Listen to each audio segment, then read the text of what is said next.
رفراندوم تأجيل ناكي مادام او معارضه بكن امش هنده حسابي بحرايو يك بشر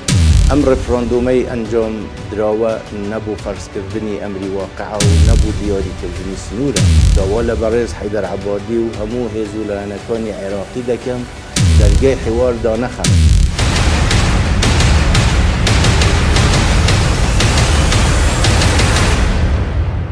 بارزانی لا خونی بە دووبەی کردنی کوردستانەوە بۆ بە ئیمارات کردنی هەموو عێراق.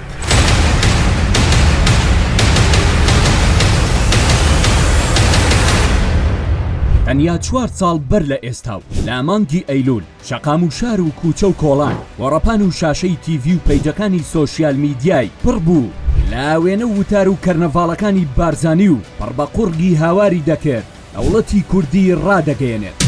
حسابي بحرايو يك بشر ده حسابي بحرايو يك بشر ده حسابي بحرايو يك بشر دنیا هاواری کرد ئەم کارت سەرکەوتوو نابێت میلەتەکەت مەخەرە قومارەوە بەڵام ئەوتی نا سەرمەستانە ملی ڕێیگرت و دۆڕە رفراندوم تأجيل ناكي مادام او معارضه بكن امش هنده حسابي بحرايو يك بشر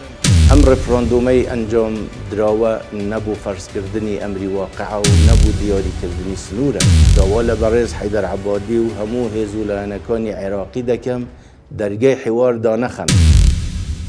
ئێستا پاش 4 ساڵ نەک دروشمەکەی بۆ دەوڵەتی کوردی نەماوە بەڵکو وەک پەنابەریش زاتی سەردانیکردنی کەرکووکی نییە کەچی لە میدیا عەرەبیەکان کادرەکانی ڕاست باردووە و بانگەشەی ئەوە دەکات پارتی بەخەمی هەموو عێراقەوەیە عێراقچی و عێراق پەرستێکی وەها دەرچوون نووری مالیکیشیان خەجاڵەت کردووە دەڵێن عێراق دەکەین بە ئیمارات و هەژاری ناهێڵین بەڵام لە بن کۆشکەکەی بارزانی و لا گەڕەکی سەیداوا و باداوا هەژارەکان ئاویش نییە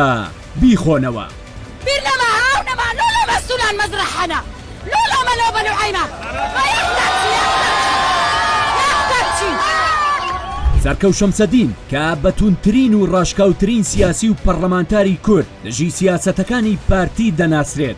3 ساڵی ڕابردوو وەک شاخ بەڕووی ستەم و ستەمکارانە وەستاینەوە لە تویتەر بەتەنزەوە دەنووسێت مژدەتان لێبێ عێراقیەکان ئەگەر بارزانی حکومتان بکات لە هاوین لە بێئاوی ئەخنکێن و لە زستان لافا و غەرقتان ئەکات ناوچەی سەوز ئەبێتە بارەگای بارزانی و چۆلەکەش بەسەریان نافڕێت ڕێگای فڕۆکەخانە ئەبێتە شاری خەونەکان گەڕەکەکانی تریش دەبنە پاسەوانی ئەوان بەنزینخانەکانتان دەبنە موڵکی مەنسوور و ئارین و ئیدریس لەوەش سەیرتر لە چەند ڕۆژی ڕابردوو مەسرور بارزانی لە پاش پێشانگای خانوبەرەی هەولێر دەیان وە بەرهێن و بازرگانی عەرەب بانگێش دەکات و بەرهێنەکان دەڵێن سەرمان سوورما لەو پێشوازیە و پشتیوانیەی مەسرور بارزانی بۆ عێراق دەڵێن مەسرور بارزانی وتی پارتی دەیەوێت عێراق بنیاد بنێتەوە خەمی ئێمە خەمی هەموو عێراقە ئێمە دەبینە خزمەتکاری عێراقیەکان ئەم هەڵگەڕانەوەی پارتی لە خیتابی خۆی هێشتا لە میدیای کوردی وەک پێویست بە دیار نەکەوتووە و پارتی مەبەستێتی بە کوردی خیتابی خۆی بۆ ڕاکێشانی سۆزی کورد بێت و بانگەشەی قەومی بکات بەڵام بە عەرەبی کار بۆ ڕاکێشانی سۆزی هاوڵاتیانی عەرەب دەکات و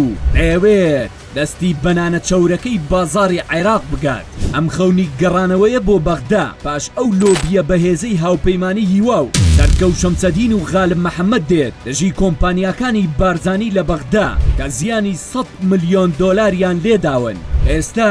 پارتی پێی وایە تاکە ڕێگە بۆ ڕزگاربوون لەو پەراوێز خستنە و لەو تەونەی ئەو پەرلەمانتارانە لە بەغدا بۆیان دروست کردووە گەڕانەوەیە بۆ بەغدا و گۆڕینی گوتاری سیاسی خۆیەتی ئێستاش پارتی زیاتر لە 10 کاندیدی عەرەبی لە ناوچە جێناکۆکەکان کاندید کردووە بە تایبەت ئەو کاندیدانەی هاوسەرەکانیان کوردن و پارتین بەڵام ئەم پیلانە استراتیژە یان تاکتیک ئەوە دەنگدەران بڕیار ئەدەن کە ئایا بانگەشەکانی پارتی و ئاشگەزبوونەوەی لە پرسی دەوڵەتی کوردی و با ئیماراتکردنی عێراق دەگەنە کوێ؟